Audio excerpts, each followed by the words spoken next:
South Calcutta ল কলেজের ঘটনার পর এক মাসও ঘুরল না, এবার আইআইএম জোকার বয়েজ হোস্টেলে ধর্ষণের ভয়ানক অভিযোগ। ভয়ঙ্কর, গা শিউরে ওঠা। আবারও ধর্ষণের অভিযোগ, আবারও সেই কলকাতা। আরজি কর কাণ্ডের পর এক বছরও কাটেনি, একের পর এক ধর্ষণের ঘটনা ঘটেই চলেছে। সাউথ ক্যালকাটা ল কলেজের ঘটনার পর এক মাসও ঘুরল না, এবার আইআইএম জোকার বয়েজ হোস্টেলে ধর্ষণের ভয়ানক অভিযোগ। ইনস্টিটিউটের দ্বিতীয় বর্ষের ম্যানেজমেন্ট পড়ুয়ার বিরুদ্ধে ধর্ষণের অভিযোগ উঠেছে। ওই পড়ুয়াকে গ্রেপ্তার করেছে হরিদেবপুর থানার পুলিশ।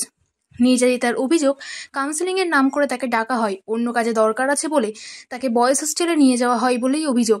তাকে খাবার খেতে দেওয়া হয়, তখন তিনি আচ্ছন্ন হয়ে পড়েন। সেই অবস্থায় তার ওপর চলে শারীরিক নির্যাতন, ধর্ষণ করা হয় তাকে। নির্যাতিতার বয়ান অনুসারে তিনি পুরো সময় আচ্ছন্ন পরিস্থিতিতে ছিলেন। যখন সম্বিত ফেরে দেখেন বয়েজ হোস্টেলে পড়ে রয়েছেন তিনি, তখন তিনি ঠাকুরপুকুর থানায় অভিযোগ করেন।